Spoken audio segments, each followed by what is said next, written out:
Tu es assis, paisiblement, quelque part entre la lumière et l'ombre. L'air autour de toi semble stable, le sol sous tes pieds paraît ferme. Tu as l'impression d'être fait de matière, dense, réelle, quelque chose que l'on pourrait frapper ou toucher. Pourtant, tout cela repose sur une illusion. Ton corps, chaque molécule qui le compose, est presque entièrement vide. Un désert silencieux de distance inimaginable séparant les particules qui te définissent. Si le noyau d'un de tes atomes avait la taille d'une pomme, l'électron le plus proche tournerait à 15 km de distance dans un espace sans fond. Tu visualises cet espace, ces kilomètres de néant où rien n'existe vraiment. Les particules qui semblent constituer tes os, ta peau, ton visage, ne sont pas de petits cailloux figés, mais des nuages de probabilités, des présences qui n'existent que lorsque quelque chose les observe. Imagine maintenant que toute la consistance que tu crois sentir sous tes doigts n'est qu'un champ de force, un espace d'énergie vibrant d'un mouvement constant. Ce que tu appelles toucher n'est qu'une résistance électromagnétique entre deux vides qui refusent de se pénétrer. Ton corps n'est pas solide, il est un mirage structuré par la symphonie invisible des lois quantiques. Dans le silence, tu entends presque le murmure de ces forces. Elles oscillent, dansent, s'annulent et se reforment 1000 milliards de fois par seconde. Même au repos, ton être est une tempête microscopique. L'immobilité que tu ressens n'existe pas. Tout bouge, tout tremble, tout vit à une échelle trop fine pour ton regard. Tu es un océan de mouvements compressés en une forme humaine. Ce que tu appelles toi n'est qu'un motif temporaire dans un flux infini d'énergie. Et pendant que tu respires, cette illusion persiste, stable uniquement parce que l'univers continue de la recalculer à chaque instant. Regarde autour de toi. Les murs, la table, ta tasse, tout ce qui semble tangible partage le même destin. Les atomes qui composent la matière ne se touchent jamais vraiment. Ce que nous appelons le monde solide est une danse de répulsion, une symphonie de distance invisible. Chaque objet est une équation incarnée, un équilibre fragile entre présence et absence. La matière n'existe pas comme tu l'imagines. Elle est un champ organisé de possibles figés dans l'instant par ton observation consciente. Sans ce regard, elle redeviendrait un brouillard de probabilités, une absence prête à se recomposer autrement. C'est ici que naît la première faille dans la certitude. Tu n'es pas un observateur séparé d'un monde extérieur. Tu es impliqué dans sa construction même. Lorsque tu regardes, le monde prend forme. Lorsque tu détournes ton attention, il se dissout à nouveau dans le flux quantique. Ton existence n'est pas un accident de matière, mais un acte permanent d'interaction entre ton esprit et ce champ invisible.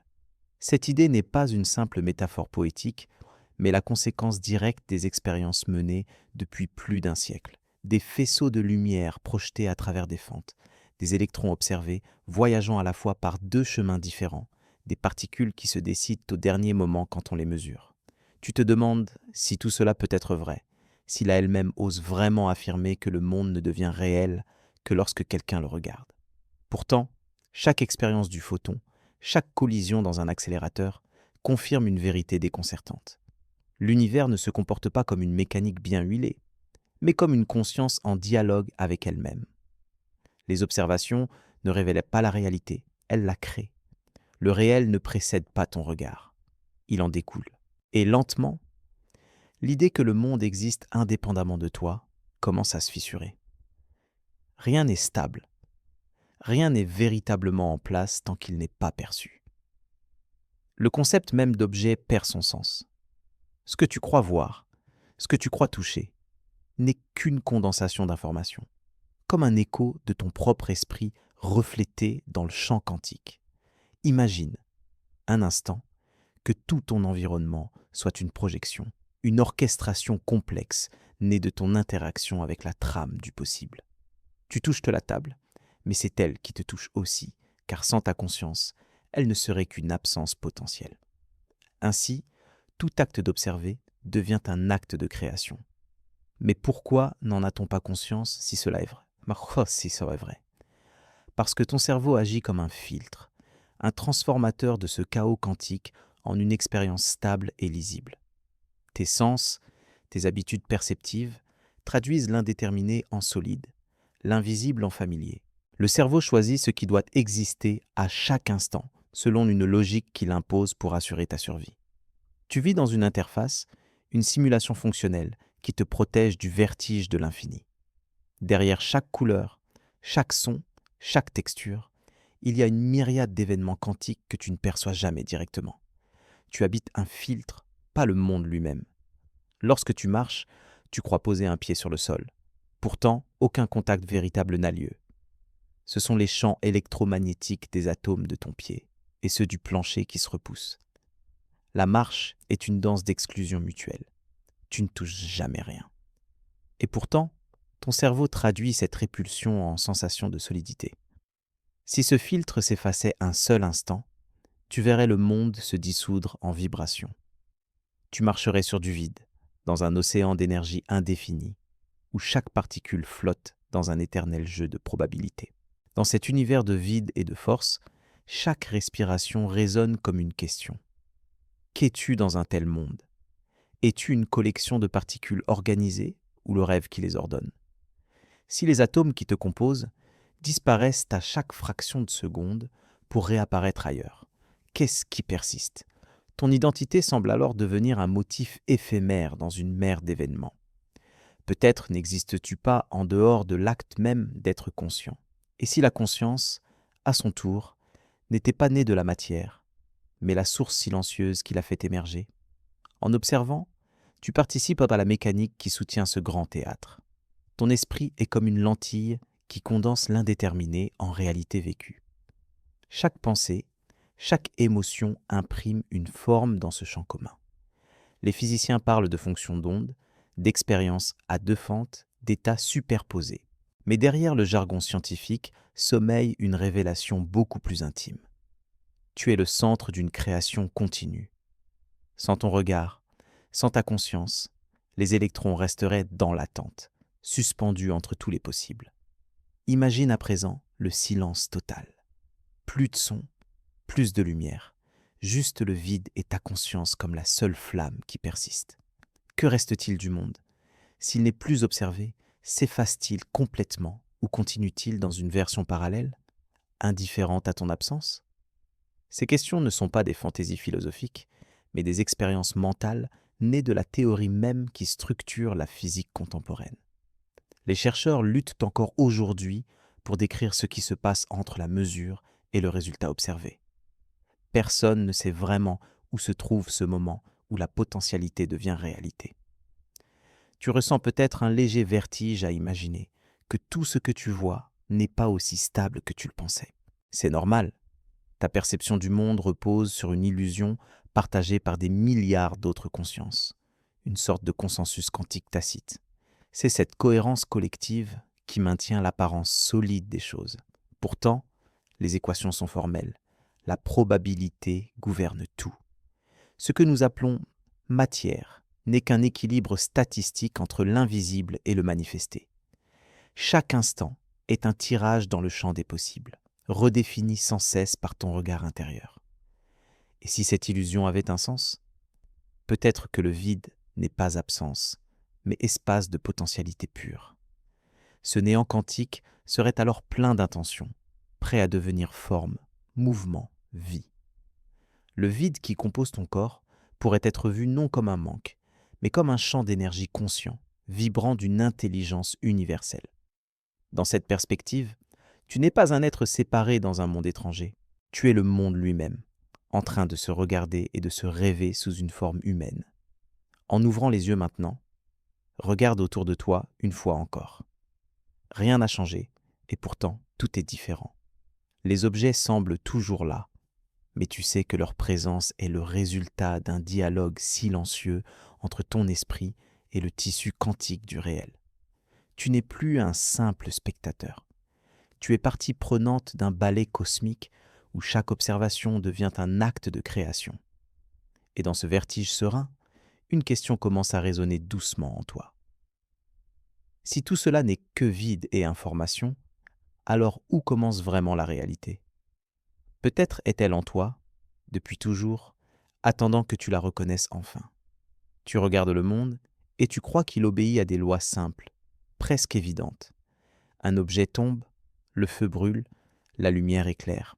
Tu te dis que tout cela repose sur une mécanique stable, une série de causes et de conséquences qui pourraient être calculées, comprises, prédites. Pourtant, un jour, les chiffres commencèrent à se rebeller contre la raison. Les expériences ne donnaient plus les résultats attendus. La certitude qui liait le monde au bon sens humain commença à s'effriter, grain par grain, sous la pression du minuscule. Imagine lancer une balle contre un mur et la voir passer à travers, non pas par magie, mais parce que la probabilité le permet. À l'échelle de l'infiniment petit, c'est ce qui se produit. Les particules quantiques ignorent Pechara, les frontières matérielles qui limitent ton intuition. Elles traversent les barrières, se divisent, se recomposent. Exister et ne pas exister deviennent deux états simultanés. Tu crois que quelque chose doit être ici ou là, présent ou absent, vivant ou mort. Le monde quantique te répond « non ». Il est tout cela à la fois, jusqu'à ce que tu le regardes. Les statistiques que tu crois réservées au hasard deviennent le cœur de la réalité. La position, la vitesse, la trajectoire, toutes ces notions perdent leur sens. Rien n'est jamais fixe, rien n'est jamais déterminé. Même la lumière se joue de son identité. Elle est onde et particule, selon l'angle sous lequel tu la questionnes. Le photon n'a pas besoin de choisir avant que tu le forces à le faire. Ton regard, ton acte d'observer, devient la clé d'un monde qui refuse la logique binaire. Tu pourrais croire à une erreur de mesure, à un défaut d'instrumentation, mais les résultats se répètent, obstinés, indépendamment des laboratoires, des continents, des époques. Ce n'est pas un accident, mais une loi fondamentale dissimulée derrière la surface des apparences. Les électrons semblent savoir quand ils sont observés. Ils changent leur comportement, comme s'ils étaient dotés d'une étrange conscience primitive, attentive au regard qui les scrute. Et chaque fois que la mesure s'impose, le mystère s'épaissit davantage. Le fameux test de la double fente révéla cet affront au bon sens. Une simple source de lumière, 2 ouvertures minces, un écran pour enregistrer les impacts. Lorsque personne ne regardait, la lumière se déployait en un motif d'onde, comme si chaque photon passait simultanément par les 2 fentes. Mais dès qu'un observateur intervenait pour vérifier le chemin emprunté, le motif disparaissait, remplacé par l'évidence d'un comportement de particules. Le fait d'observer modifiait le résultat. Ton regard façonnait la réalité enregistrée. L'univers devenait sensible à la conscience. Rien dans l'histoire de la n'avait préparé l'humanité à cela. Les équations de Newton, la gravitation d'Einstein, tout semblait s'accorder avec un monde ordonné, objectif, mesurable. Mais dans les profondeurs du quantique, cette objectivité s'effondrait comme un château de cartes. Ce que tu croyais être des lois universelles n'étaient que des approximations valables tant que tu restais à grande échelle. Plus tu descendais dans la trame du réel, plus la cohérence s'évaporait. Et ce qui naissait à la place, c'était une vérité dérangeante. La conscience pourrait être partie prenante de toute mesure physique. Tu ressens une résistance intérieure, comme si ton esprit refusait de céder à cet abîme logique. Comment imaginer un monde où les objets ne possèdent pas d'état défini avant d'être observés? Comment croire que le simple acte de regarder crée ce que tu crois voir? Cette idée heurte tout ton apprentissage, toute ton mémoire sensorielle. Depuis ton enfance, tu as été bercé par l'illusion de la stabilité. Pourtant, en dessous du calme apparent de la matière se cache une mer d'incertitude, un bouillonnement infini où les probabilités se heurtent et s'annulent. Regarde un atome. Il ne ressemble pas à un système solaire miniature, comme on t'a peut-être appris à l'école. Il n'y a pas de petit corps en orbite bien dessiné. Il n'y a qu'un nuage flou de présence elliptique, un spectre de possibles. Quand tu dis que l'électron tourne autour du noyau, c'est une métaphore confortable. En vérité, personne ne peut dire où il se trouve. Il n'a pas d'emplacement concret avant ta mesure. C'est comme s'il a elle-même refusé de se montrer entièrement, t'offrant seulement des fragments choisis selon ce que tu es prêt à voir. La logique binaire, oui ou non, ici ou là, vrai ou faux, ne tient plus. La réalité n'obéit pas à cette structure de pensée. Elle s'étend sur un champ d'intermédiaire, où tout est simultanément multiple et indivisible. Ce paradoxe permanent rend fou quiconque tente de l'appréhender par la seule raison. Les chercheurs eux-mêmes durent inventer un nouveau langage pour décrire l'indescriptible. Chaque équation devint un poème ambigu, chaque observation un drame ontologique. Comprendre le quantique, c'est admettre l'impossibilité de savoir totalement. À travers ces expériences étranges, une nouvelle vérité émerge. Tu ne vois jamais le monde tel qu'il est, mais tel qu'il répond à ton attente. Ton observation n'est pas passive, elle agit comme un choix. Tu choisis, souvent sans le savoir, quelle version de la réalité se manifestera. Ce n'est plus la matière qui définit la perception, mais l'inverse. L'esprit et le réel s'enlacent dans une danse dont aucun des deux ne sort indemne. Ce que tu appelles observation est un acte créateur répété à chaque instant. Les nombres, les pourcentages, les probabilités, tout dans le langage du quantique semble inhumainement abstrait. Pourtant, derrière ces valeurs se cache une poésie vertigineuse.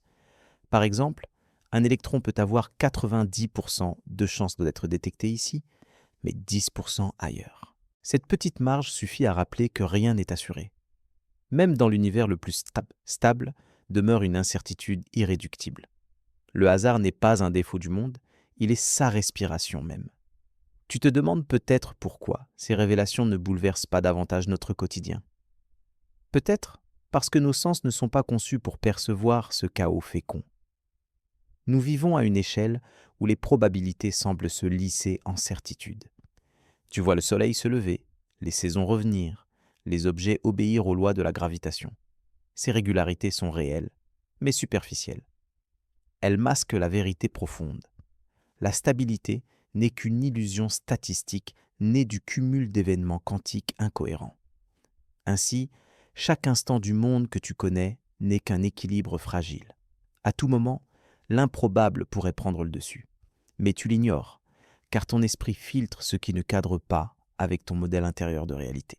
Tu vis dans un récit cohérent, tissé par la conscience. Pourtant, des expériences répétées prouvent que cette cohérence ne tient que parce que tu la maintiens activement. Si ta perception s'arrêtait, même un court instant, le monde entier pourrait se reconfigurer sous une autre forme possible. Cette idée effraie autant qu'elle fascine. Elle remet en cause la séparation si confortable entre toi et le reste de l'univers. Tu n'es pas un témoin extérieur, mais un acteur. Chaque mesure, chaque regard, chaque pensée influe sur le système global. Tu es lié à tout ce qui existe par des fils invisibles que la commence à peine à décrire.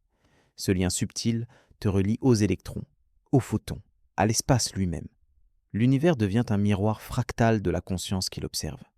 Dans ce monde où la logique s'effondre, la curiosité devient l'unique guide fiable. Tu avances qu'à tâtons parmi les paradoxes, découvrant qu'ils ne sont pas des erreurs, mais le langage secret de l'univers. Chaque contradiction est une porte, chaque incertitude, une invitation à voir plus loin que la raison. Le réel se révèle dans ses failles, pas dans ses certitudes. Et plus tu plonges dans ce vide conceptuel, plus tu découvres que ce que tu appelles logique n'était qu'un refuge contre l'infini. Ton esprit résiste encore, mais quelque chose commence à céder doucement. Une fissure dans l'armure des habitudes s'ouvre, laissant entrer la lumière d'un savoir ancien, étrangement familier. Peut-être as-tu toujours su, au fond de toi, que le monde n'est pas ce qu'il paraît, que chaque instant vibre de possibilités invisibles, que la réalité se redessine à chaque souffle, à chaque regard. Et dans cette connaissance silencieuse, tu ressens un mélange étrange de peur et d'émerveillement, comme si le voile de la certitude humaine venait tout juste de se déchirer. Tu entends encore les échos d'un autre temps, celui où l'a été autant passion que vertige. Au début du siècle dernier, quelques hommes osèrent soulever le voile du réel, sans imaginer le gouffre qu'ils allaient en révéler. Ils cherchaient les lois ultimes, les clés d'un univers ordonné, et trouvèrent l'incompréhensible. Leur quête commença comme une célébration de la raison, mais elle se transforma vite en descente dans l'abîme. Einstein, Bohr, Schrödinger, Heisenberg, ces noms ressemblent aujourd'hui à des légendes, mais derrière la gloire se cachait la peur. Ils ne cherchèrent pas seulement à comprendre le monde, ils voulaient comprendre pourquoi il semblait refuser d'être compris. Imagine Copenhague, en hiver. Le vent froid siffle dans les rues étroites. Les fenêtres des laboratoires vibrent sous les rafales. À l'intérieur, un jeune homme observe un tableau noir couvert d'équations étranges. Niels Bohr parle d'un univers qui ne devient réel que lorsqu'il est observé. Ses étudiants le regardent, incrédules, oscillant entre fascination et panique. Comment admettre que toute certitude puisse dépendre d'un simple regard? Ce que Bohr propose, c'est que la elle-même n'a pas d'existence déterminée avant qu'on ne la mesure. À la même époque, Albert Einstein travaille seul, obsédé par une idée qui le hante. Dieu ne joue pas aux dés. Pour lui, la réalité devait être cohérente, continue, indépendante de l'observateur. L'univers ne pouvait pas être un jeu de hasard contrôlé par la conscience. Il écrivait à Bohr avec une sincérité fiévreuse, contestant chaque expérience, chaque interprétation. Mais au fond, même lui sentait que quelque chose lui échappait. Cette résistance n'était pas pure raison, c'était aussi la peur de voir, la perdre son sol. Werner Heisenberg, lui, vécut le doute sous forme de crise intérieure. Une nuit, sur l'île de Helgoland, il découvrit ce qu'il appellera plus tard le principe d'incertitude. Entre la position et la vitesse d'une particule, il n'existe pas de mesure absolue. On ne peut connaître l'une sans perdre l'autre. En écrivant ces équations, Heisenberg fut pris de vertige. Il comprit que cette incertitude n'était pas une limite de nos outils, mais une propriété du monde lui-même. Le réel refusait d'être fixé, comme s'il résistait à la capture de la pensée. Erwin Schrödinger, de son côté, se perdit dans des nuits d'insomnie. Il avait conçu son célèbre chat comme une provocation, un paradoxe pour ridiculiser l'idée que la réalité puisse être suspendue entre la vie et la mort. Mais le paradoxe devint son fardeau. Plus il le méditait, plus il comprenait qu'il avait mis le doigt sur une vérité inquiétante. Tant que la boîte est fermée, le chat n'est ni vivant ni mort, mais dans un état de superposition. Ce concept le hanta, car il signifiait que la conscience du scientifique faisait basculer l'univers d'un état à l'autre. Ces hommes, qu'on imagine froids et calculateurs, vivaient en réalité dans une tempête émotionnelle. La découverte du monde quantique les força à réévaluer non seulement leurs idées, mais leur propre existence. Heisenberg écrivait qu'il ne dormait plus, hanté par le sentiment d'avoir ouvert une porte sur quelque chose de trop vaste. Bohr, lui, méditait silencieusement sur la responsabilité morale d'une qui disait que l'esprit influence la matière. Einstein, malgré sa lucidité immense, se referma sur une foi presque religieuse en un ordre caché. Tous étaient à la fois génies et naufragés. Dans les conférences Solvay, où ces esprits se rencontraient, l'atmosphère oscillait entre ferveur et chaos. Les débats n'étaient pas seulement intellectuels, ils étaient existentiels. Einstein avançait ses arguments avec colère. Bohr répondait avec une douceur tranchante. Les autres restaient suspendus, témoins d'un combat entre deux visions du monde. Un univers autonome ou un univers participatif. Chaque phrase échangée était un duel entre le besoin de comprendre et la peur de comprendre trop. Nulle autre époque n'avait vu des scientifiques parler de la réalité comme d'un miroir brisé. Dans les couloirs des universités, on murmurait que ces hommes perdaient la raison. Comment croire que les objets n'existent pas avant qu'on les regarde? Comment enseigner qu'une particule puisse se trouver en deux endroits à la fois? Ces idées semblaient blasphématoires, presque mystiques. Les plus jeunes chercheurs hésitaient entre admiration et effroi. Ils savaient qu'ils assistaient à la naissance d'une révolution, mais personne ne pouvait deviner jusqu'où elle mènerait. L'idée même d'un monde indépendant de l'esprit venait d'exploser. Schrödinger tenta de résister à la tentation mystique en se réfugiant dans les mathématiques. Mais les équations, loin de le rassurer, approfondirent encore le mystère. La fonction d'onde qu'il décrivit semblait vivante, comme si elle respirait, se contractant et se dilatant selon la présence de l'observateur. Il se surprit parfois à se demander si l'univers n'était pas une sorte d'esprit calculant sa propre existence. Ses pensées l'effrayaient autant qu'elles le fascinaient. Le scientifique devenait poète, malgré lui, face à un réel trop fluide pour être cerné. Heisenberg, quant à lui, tenta d'expliquer au monde que là venait de franchir une frontière invisible. Il disait que le langage humain n'était plus adapté pour décrire ce qu'il voyait. Les concepts de cause et d'effet de matière et d'énergie s'effondrait. Il fallait inventer une nouvelle grammaire du réel, une syntaxe de l'incertitude. Mais qui pouvait l'entendre dans un siècle obsédé par la mécanique, la production, la certitude industrielle? La modernité avançait aveugle, tandis que les découvertes quantiques annonçaient un univers mouvant, instable, presque psychique. Einstein, fidèle à sa cohérence, refusa jusqu'à sa mort de céder complètement à ce nouveau paradigme. Il ne pouvait pas admettre que la réalité soit incomplète sans l'observation d'un esprit humain. Pour lui, la Lune devait continuer d'exister, qu'on la regarde ou non. Mais ses objections, répétées pendant des décennies, finirent par retentir comme des prières. Même s'il ne la voit jamais pleinement, il savait qu'un abîme s'était ouvert sous la physique classique. La certitude d'un monde extérieur immuable venait de disparaître. Pendant ce temps, Bohr vivait comme un homme double. Philosophe et physicien, il oscillait entre le calcul rigoureux et la méditation silencieuse. On raconte qu'il passait des heures à regarder les flammes de sa pipe, perdu dans la contemplation du mystère qu'il avait contribué à révéler. Il disait souvent que le paradoxe n'était pas un obstacle, mais une condition du savoir. Ses disciples buvaient. Ses paroles, sans toujours les comprendre. Dans son regard, il y avait la fatigue de celui qui a vu trop loin. Tous avaient en commun une solitude abyssale. Les institutions académiques ne savaient que faire de ces révélations. Les gouvernements finançaient les expériences sans mesurer leur portée philosophique. Le public, lui, s'en tenait à l'image de savants extravagants parlant de mondes invisibles. Pourtant, dans leur laboratoire, ces hommes touchaient à une vérité qui dépassait là.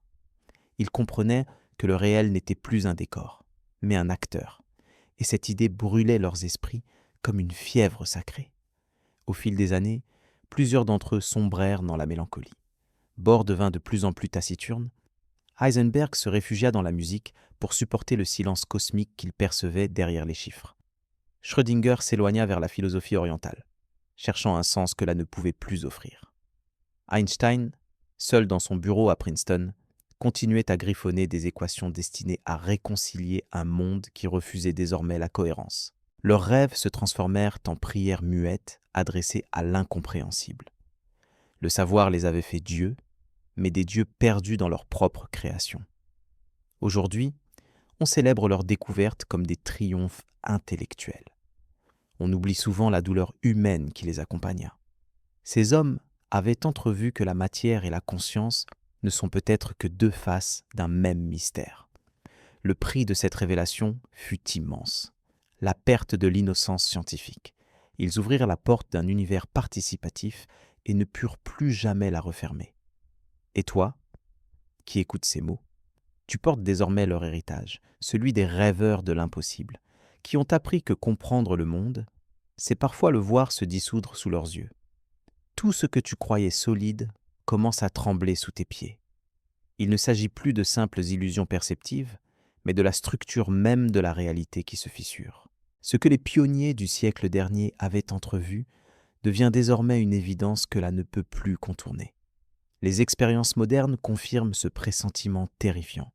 Le monde ne possède pas d'état fixe avant d'être regardé. Derrière chaque phénomène, il y a une indétermination fondamentale. Et cette indétermination n'est pas une erreur, mais le cœur même du réel qui bat dans le vide. Imagine un univers où même les lois semblent hésiter à se fixer. Dans les laboratoires les plus calmes, les appareils les plus précis enregistrent l'imprécision comme une constante. Les particules apparaissent, puis disparaissent, comme des pensées fugitives, oscillant entre être et ne pas être. Les scientifiques ont voulu enfermer cette danse dans des équations, mais chaque tentative révèle une frontière mouvante. L'ordre, qu'on croyait essentiel, ressemble de plus en plus à une invention humaine. Et toi, en observant cette fragilité, tu ressens la vibration d'un univers en quête de lui-même. La certitude s'érode lentement, comme une falaise rongée par les vagues. Les modèles classiques se fissurent, les prédictions échouent à capturer l'imprévisible. Ce n'est pas seulement la matière qui se dérobe, c'est la notion même de réalité objective. L'instabilité n'est plus une anomalie, elle devient la norme. Les lois de la physique s'avèrent être des approximations locales, valables seulement dans certaines conditions.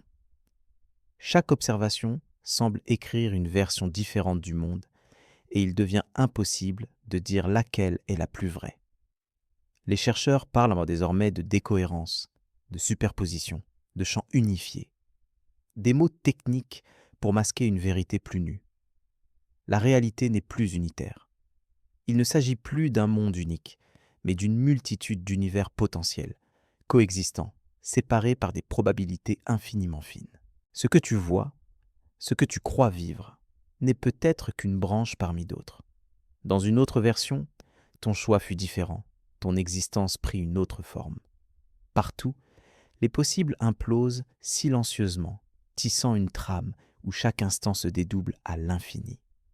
Pourtant, même dans ce chaos, quelque chose de stable demeure, ta conscience de l'instabilité. Elle devient la seule ancre, le dernier repère dans la mer mouvante du réel.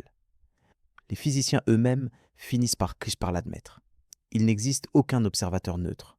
Toute mesure, toute expérience, toute pensée modifie ce qu'elle tente de comprendre. Le cœur fracturé du réel bat au rythme de ce dialogue infini entre toi et ce que tu observes. La frontière entre objet et sujet, entre esprit et matière, fond sous la chaleur du regard conscient. Le monde n'est plus indépendant, il devient relation pure. Mais cette idée dérange plus qu'elle ne rassure. L'humanité s'est construite sur le mythe d'un univers extérieur, stable, indifférent à nos pensées. Croire que l'esprit puisse influencer la matière semblait relever de la superstition. Aujourd'hui, les équations redonnent voix à ces intuitions anciennes. Ce que la raison moderne méprisait comme magie, la commence à redécouvrir sous un autre nom. Interaction fondamentale, corrélation non locale, intrication. L'univers semble parcouru de l'intérieur par une intelligence subtile que nul instrument ne peut isoler. Des expériences d'entrelacement quantique montrent que deux particules peuvent rester liées, peu importe la distance qui les sépare. Quand l'une change d'état, l'autre réagit instantanément, même à des milliards de kilomètres. Elles ne communiquent pas au sens classique, elles sont simplement une seule et même réalité vue depuis deux points de vue différents. Ce phénomène, jadis qualifié d'action fantomatique par Einstein, brise la notion même d'espace et de temps. La séparation devient une illusion. La distance un concept relatif à notre perception limitée. Ce constat effraie autant qu'il émerveille. S'il n'y a plus de distance, alors toute chose influence tout le reste. Rien n'est isolé, rien n'existe en dehors de l'ensemble. Ton souffle, ton regard, même ta pensée, participent à ce tissu d'interaction invisible. L'univers n'est pas un mécanisme, il est un organisme. Chaque particule est un battement du même cœur cosmique. Ce que tu crois petit n'est qu'une facette miniature de l'infini. Pour comprendre ce lien, imagine que tout soit un immense champ vibratoire.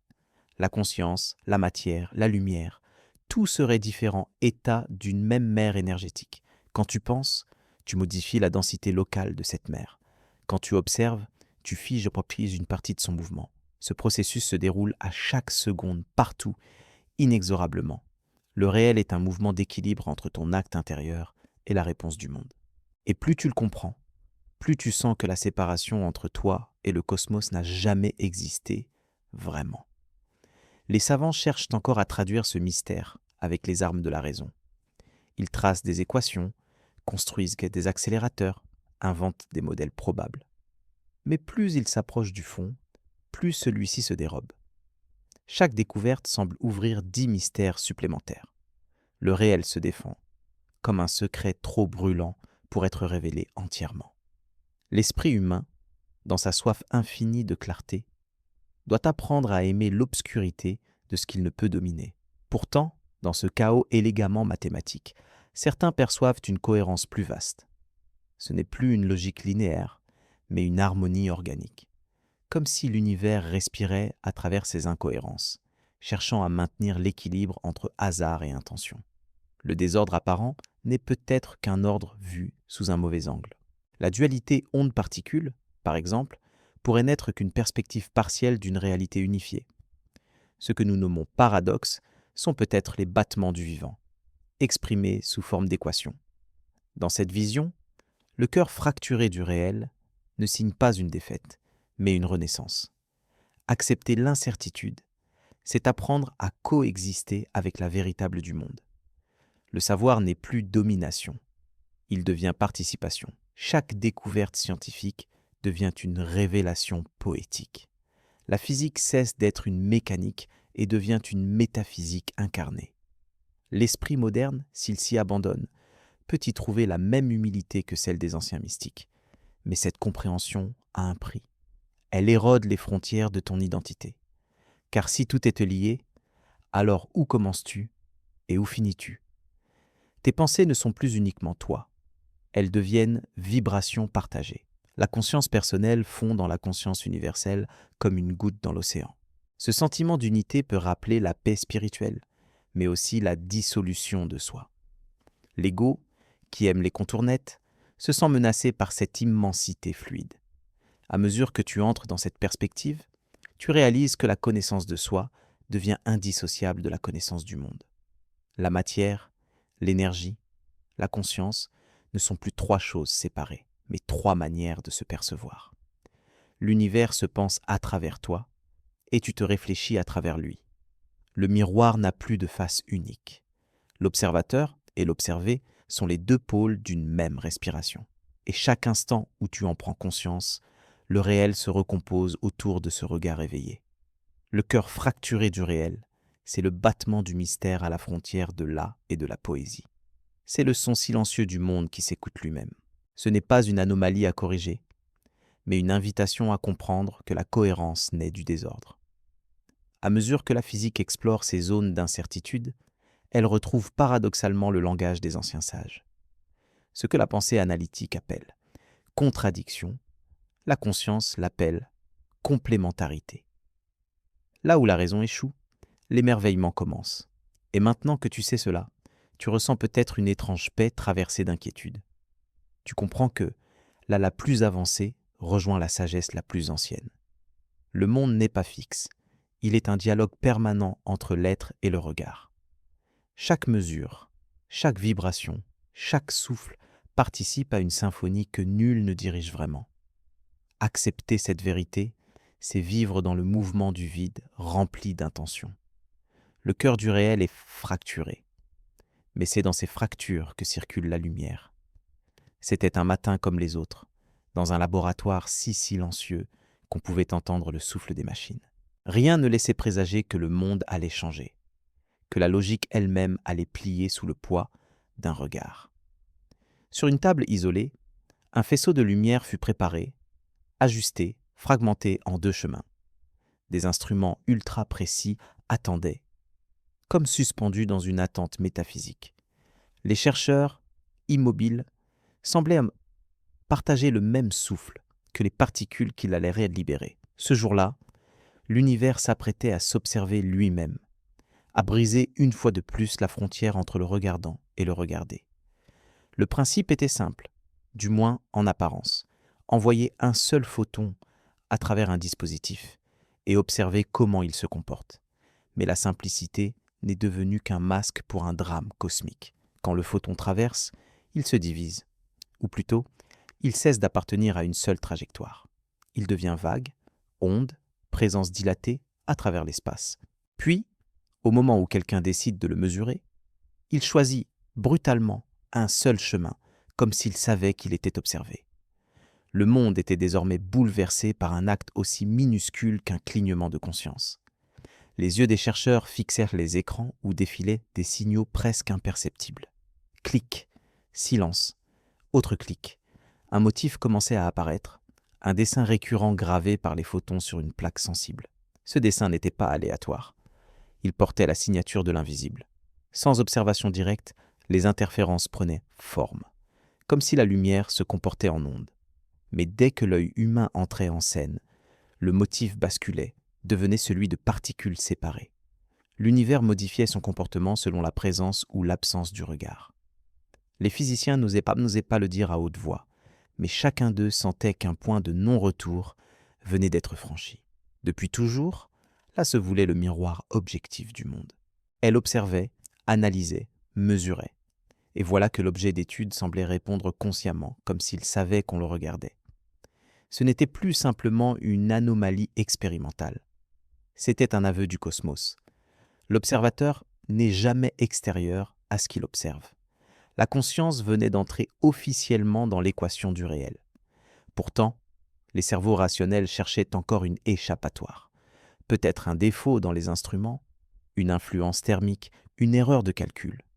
Mais les résultats se répétèrent encore et encore, dans d'autres laboratoires, avec d'autres mains, d'autres yeux. Chaque tentative de contredire cette vérité la renforçait davantage. L'acte de mesurer devenait un acte créateur, transformant le possible en tangible. Comme si à chaque instant, le monde attendait ta décision pour exister vraiment. L'univers, loin d'être un décor, semblait désormais respirer au rythme des observateurs qui le contemplaient. Les plus lucides parmi eux ressentaient une peur primitive, celle d'avoir effleuré une limite interdite. Si l'observation pouvait transformer la réalité, alors toute la structure de la causalité devait être repensée. Ce n'est plus le monde qui impose les résultats, mais la rencontre entre lui et la conscience qui les fait naître. Ce dialogue invisible s'étendait bien au-delà de la physique. Il touchait à l'éthique, à la philosophie, à l'identité même du savoir. Car si tout dépend de l'acte de regarder, alors qu'est-ce qui reste de la vérité absolue? Et que devient le réel quand personne ne le regarde? Dans cette salle de laboratoire, au milieu du bourdonnement électrique et des instruments froids, quelque chose de presque sacré se produisait. La matière elle-même semblait écouter.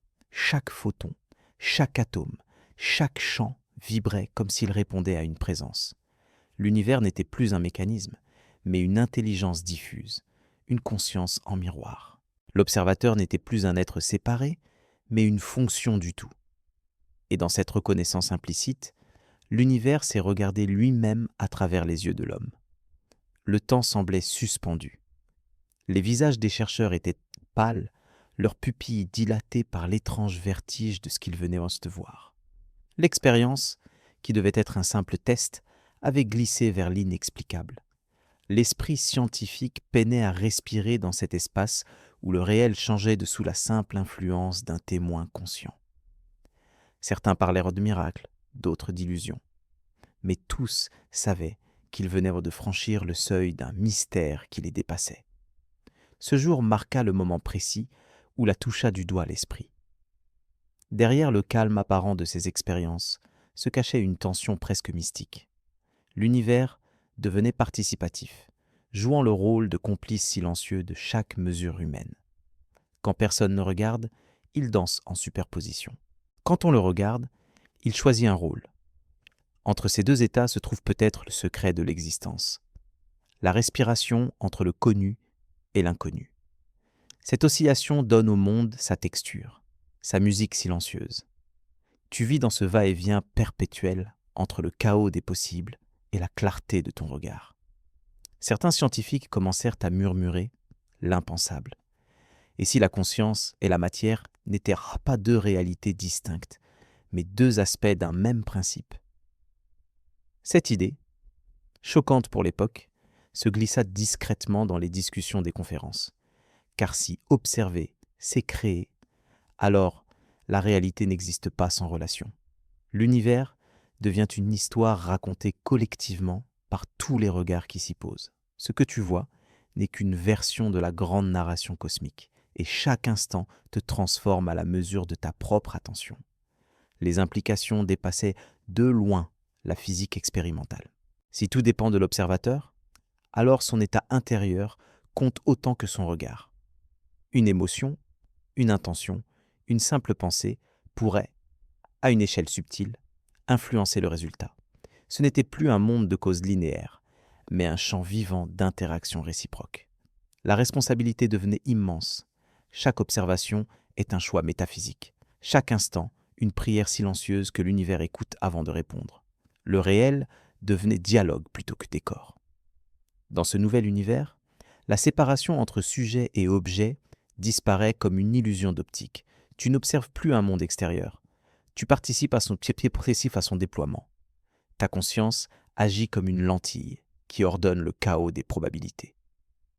Le monde que tu perçois n'est pas le monde en soi, mais ton propre reflet quantique. L'univers n'est pas ailleurs. Il est en toi, vibrant à travers chaque atome de ton attention. Quand tu le regardes, il s'éveille, et en s'éveillant, il te révèle. Les physiciens du lendemain tentèrent de reprendre le contrôle, d'interpréter ces résultats selon leur cadre familier. Certains parlèrent d'informations, d'autres de fonctions d'ondes qui s'effondrent. Mais au-delà du vocabulaire, une évidence planait. L'observation modifie le monde. Et plus la technologie devenait précise, plus cette vérité s'enracinait. Comme si l'univers lui-même confirmait cette étrange intimité entre esprit et matière. La frontière entre expérimental et existentiel s'effaçait peu à peu. L'expérience révéla aussi une ironie délicieuse. En cherchant à comprendre le cosmos, la avait fini par toucher le mystère de la conscience. Ce qu'elle croyait étudier de l'extérieur s'était retourné pour l'observer à son tour. L'univers, par l'intermédiaire des instruments humains, s'était contemplé, évalué, mesuré. L'observateur et l'observé fusionnaient dans un seul et même acte de présence. Et dans ce moment suspendu, le cosmos semblait sourire de sa propre révélation. Tu imagines peut-être ces instants où le silence devient absolu, où le monde entier paraît retenir son souffle. C'est dans ce creux que naît la compréhension profonde. Il n'y a plus de frontières, seulement des reflets infinis. L'expérience quantique n'a pas seulement changé la physique, elle a changé le sens de l'existence. Voir, c'est créer. Exister, c'est être vu. Et dans ce cercle infini, l'univers continue de se regarder, apprenant sans fin ce qu'il est lui-même à travers le regard humain. Tu fermes les yeux, et pourtant, le monde ne disparaît pas vraiment. Ou plutôt, il continue d'exister à la limite de ta perception, dans cet espace incertain où la conscience flotte entre le rêve et l'observation. Depuis les premières expériences, les physiciens ont pressenti que quelque chose d'invisible et d'intime liait la pensée à la matière. Ce lien, longtemps nié par peur d'y voir de la superstition, refait surface à travers les équations les plus précises.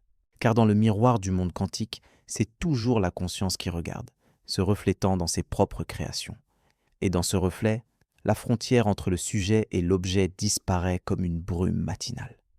Imagine ce miroir, vaste comme le cosmos, poli par des milliards d'instants d'observation. Chaque fois que tu penses, que tu observes, que tu ressens, une vibration se répercute dans ce champ invisible. Ce champ, ce n'est pas un lieu, mais une potentialité, une mer de possibilités qui ondulent avant de se figer dans le concret. La conscience serait alors la lumière qui illumine cette mer, révélant temporairement quelques vagues parmi l'infini. Sans lumière, l'océan reste silencieux, sans forme ni courant, mais avec elle, le monde apparaît, animé, ordonné, vibrant de sens. Certains chercheurs ont tenté de décrire ce lien à travers des modèles biologiques. Ils parlent de microtubules à l'intérieur des neurones, de structures capables de générer des phénomènes quantiques cohérents à l'échelle du cerveau. Dans cette hypothèse, la pensée elle-même serait un phénomène quantique, un effondrement constant de probabilités orchestré par la conscience. Cela signifierait que la conscience n'est pas un produit du cerveau, mais plutôt sa source. Le cerveau agirait comme un récepteur traduisant l'infini en expériences humaines. Chaque intuition, chaque perception serait le résultat d'un dialogue entre le champ quantique et ton esprit. Cette idée bouleverse des siècles de dualisme.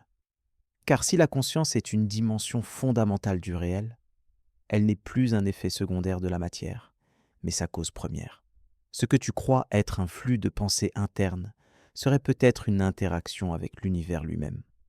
Ton esprit ne serait pas enfermé dans ton crâne, mais diffusé dans l'espace comme un champ de résonance.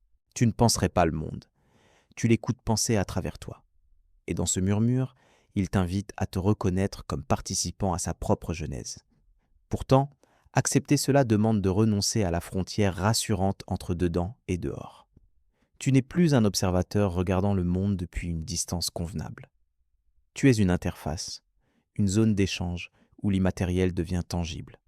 La conscience humaine apparaît alors comme une lentille traversée de lumière. Elle concentre le flux du champ cosmique pour en faire une expérience vécue.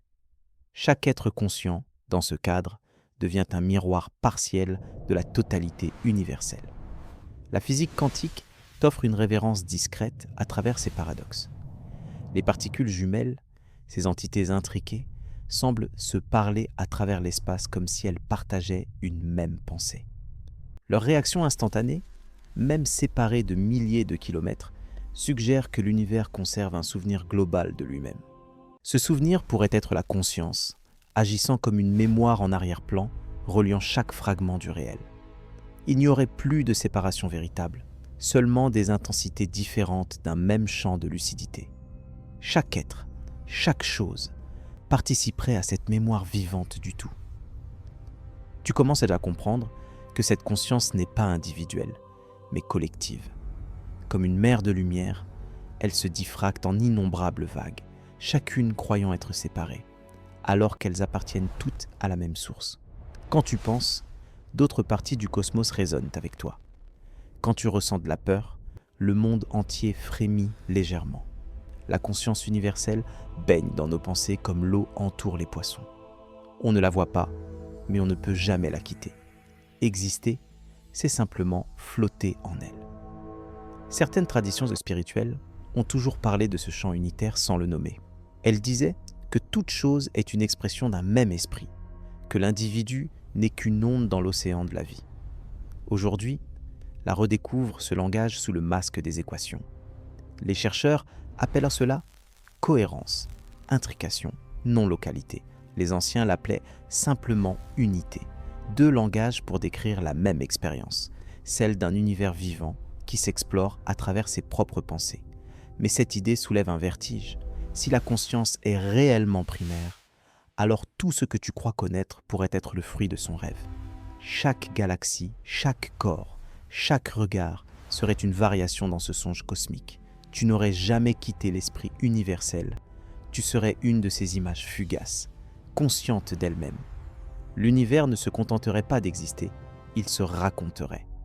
Et nous, petits fragments de cette narration infinie, serions les mots par lesquels il parle. Dans ce cadre, la mort perd son statut de fin définitive. Si la conscience est le chant, comment pourrait-elle disparaître ? Seules les formes qu'elle prend changent, comme les vagues qui naissent et meurent à la surface de la mer.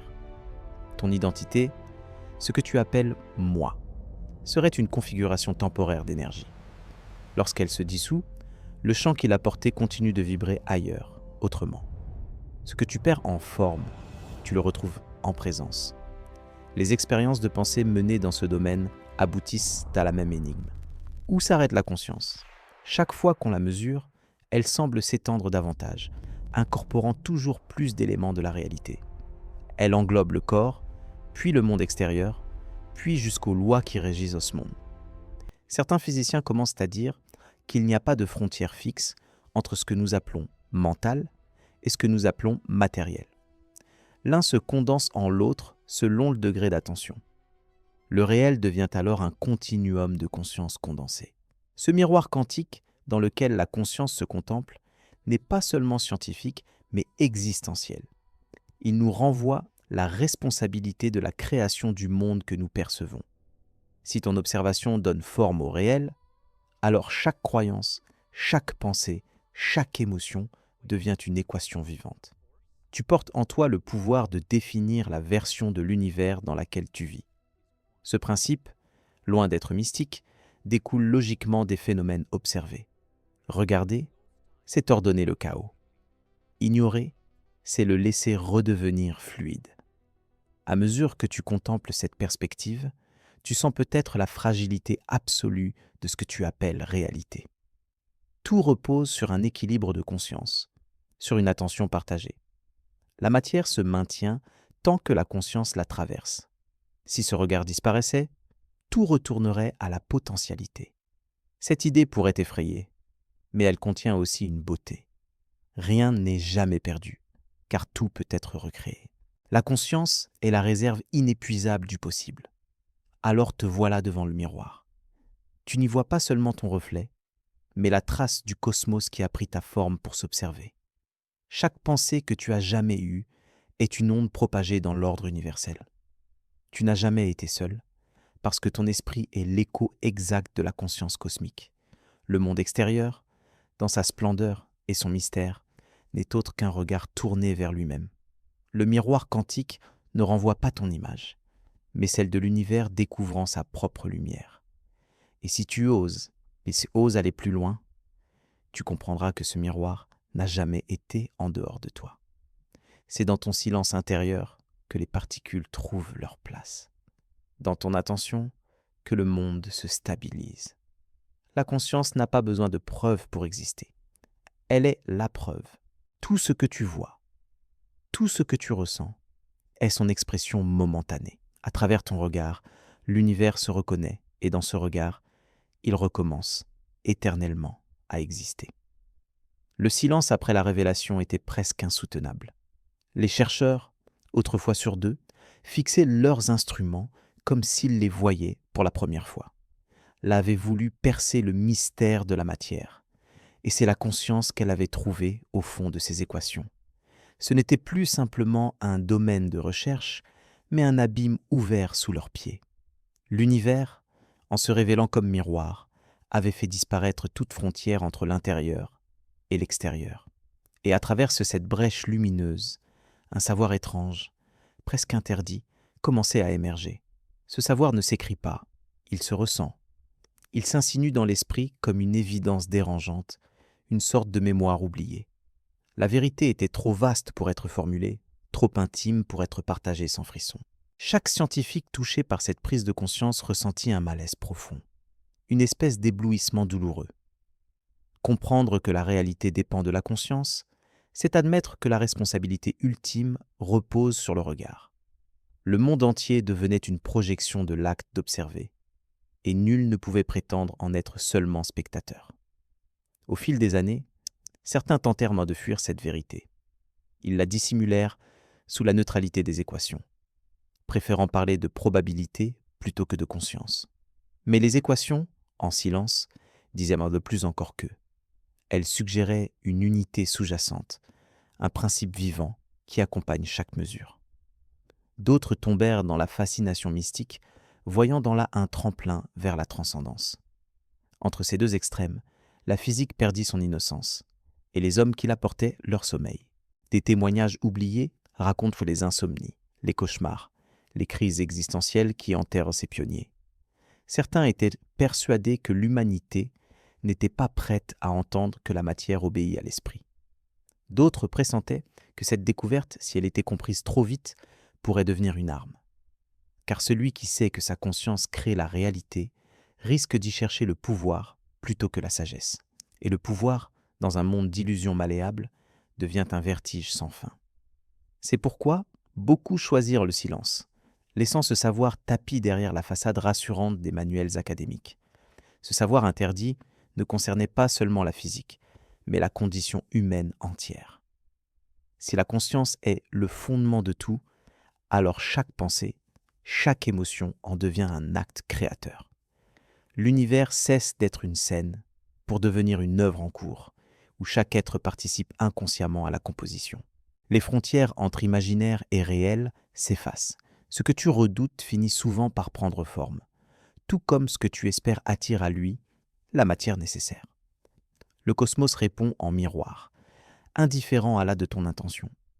Cette vérité terrifia certains penseurs, car elle ne laisse aucune place à l'innocence. Même ton ignorance devient un acte de création. Refuser de voir, c'est déjà bâtir un monde où l'aveuglement prospère. Dans la trame du probable, les ombres ont autant de pouvoir que la lumière. Le réel devient alors un espace moral, un équilibre entre conscience lucide et inconscience agissante. La moindre idée paraît tisser des fils dans la structure du cosmos, reliant ton psychisme au tissu même du monde. Mais l'humanité, encore engourdie par la logique des sens, continue de séparer le subjectif de l'objectif. Nous vivons en croyant que la pensée est intérieure, alors qu'elle résonne au cœur des particules. Ce déni persistant protège notre raison, mais limite notre puissance.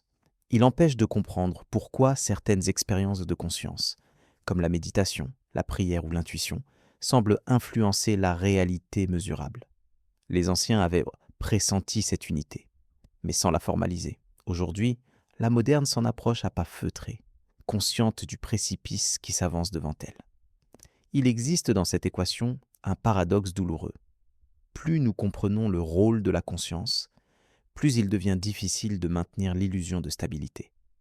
Ce que nous appelons la réalité pourrait n'être qu'un rêve partagé, rendu cohérent par le consensus de milliards d'observations simultanées. Chaque être humain, sans le savoir, contribue à maintenir le décor du monde. Lorsque trop d'attention se détourne d'une idée, elle s'efface peu à peu de la perception collective. Et lorsque trop de regards y croient, elle devient solide, tangible, indiscutable. Certains visionnaires allèrent de plus loin encore. Ils pensaient que la mort elle-même n'était qu'un transfert de conscience vers une autre version du réel.